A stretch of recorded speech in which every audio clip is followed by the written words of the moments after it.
Deputy Holt had been stopping at Patton Feed and Hardware every Tuesday morning for 2 years, and in all that time he had never once thought to wonder about Sarah Vance. That was the thing about her. She did not invite wondering. She was simply there. Behind the long oak counter with the scratched glass top, in the same canvas work shirt, with the same unhurried hands and the same level eyes that tracked whatever you set down in front of her. She knew the inventory without looking. She could tell you the thread pitch on a bolt by touch.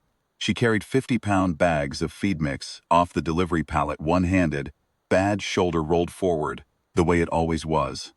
And she never once mentioned what had put it that way. Carvel was a small enough town that everyone had a single sentence. The Moody's ran the grain elevator. Red Carver fixed engines. Sarah Vance ran the hardware store. That was the whole of it, and nobody had needed more. Dunbar sat 2 miles east on the state road, a National Guard post, modest in size, high in rotation. Soldiers came into town the way soldiers always do. In small groups, short on pay, shorter on direction. They found the diner, found the gas station, and, sooner or later they found Patton Feed and Hardware, because Cicera kept a coffee urn on the counter and never chased anyone out for nursing it. Holt had noticed that. He had also noticed that the ones who came in tight around the eyes and quiet in the jaw tended to leave, looking a little looser. He had filed that under her being good with people and left it there. He had not counted the mornings she had slid a bag of groceries across the counter without ringing them. Had not counted the times he had seen a young private leave with a box of gear, work gloves, a good flashlight, a wool blanket in winter that he clearly had not paid for. Had not counted the phone calls she made into the back room, short and certain, that he caught the edges of on his way to the coffee urn. He had not counted any of it because it had not occurred to him to count. He was counting now. It had started 3 weeks earlier, on a Wednesday, not his usual day. He had stopped in for a tube of plumber's epoxy, and when he pushed through the door, he found a young soldier leaning on the counter with both forearms flat on the glass, and his head dropped between his shoulders. He was maybe 20 years old. He was not crying, but he was close. And the specific quality of his silence was the kind that Holt, 4 years of patrol work, had learned to treat carefully. Sarah was not treating it carefully. She was treating it directly. She had come around the counter and she was standing beside him. Not across from him, beside him.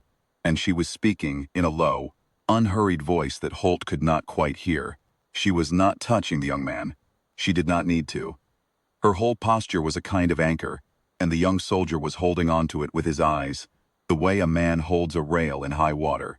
She said something short and certain. He nodded. She said something else. He nodded again, slower, and something in his frame settled by a degree that Holt felt more than saw. She looked up, registered Holt without surprise, and tilted her head toward the plumbing aisle. Holt got his epoxy. He took a long time finding it. When he came back to the counter, the soldier was gone, and Sarah was writing something on a notepad, a name, a number, a time. She tore it off and put it under the counter without comment.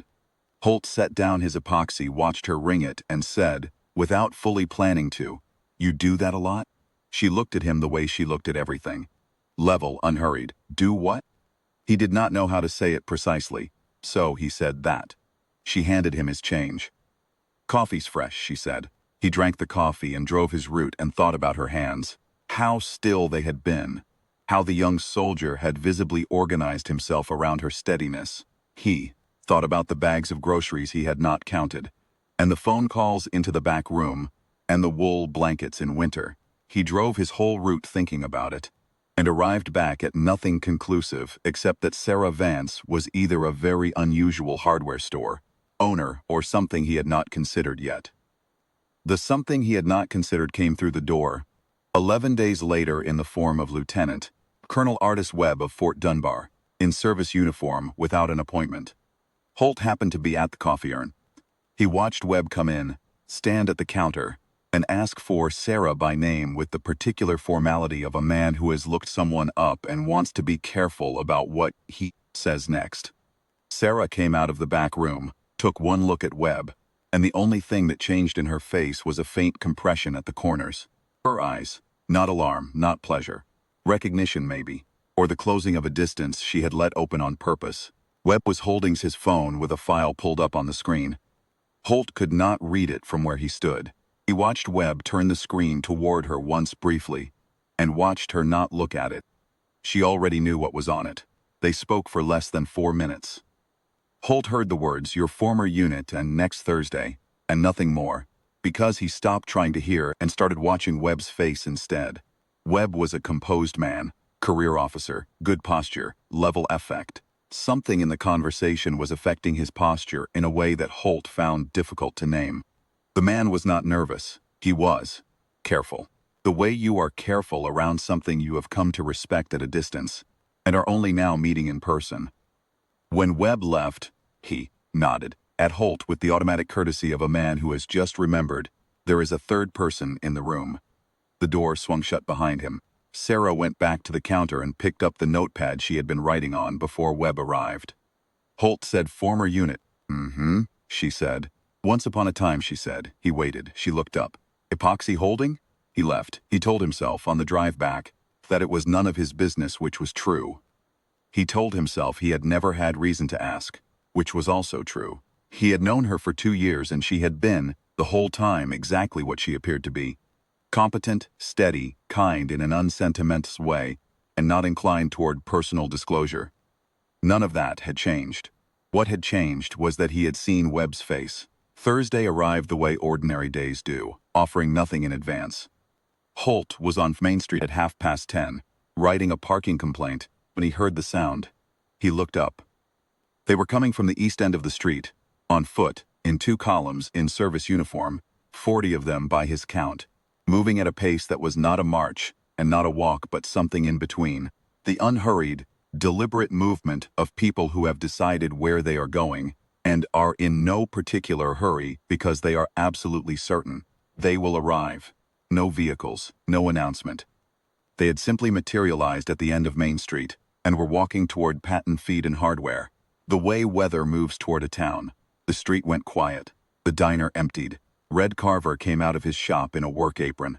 The Moody's appeared in the door of the grain elevator. A woman walking a dog stopped and did not move again. Holt put his citation book in his pocket. The columns halted in front of the hardware store with a precision that required no command. They dressed the line without being told, and they stood, and the street stayed quiet, and after a moment the door of Patton Feed and Hardware opened and Sarah Vance came out. She was in her canvas work shirt. Her bad shoulder was rolled forward the way it always was.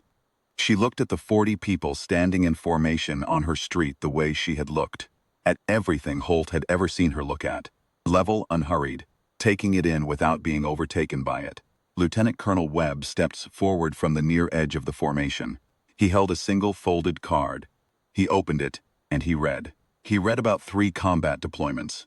He read about a qualification that Holt did not have a frame for, JTAC, Joint Terminal Attack Controller, the youngest woman in the Army to hold it, and a directed fire accuracy record that the unit had not broken in 4 years since she left. He read about a sealed commendation, about a fire base in a country Holt could not place on a quick map, about a 6-hour window in which a 9-man element had gotten out alive, because someone on the other end of a radio had kept the geometry correct, under fire and had never raised her voice once.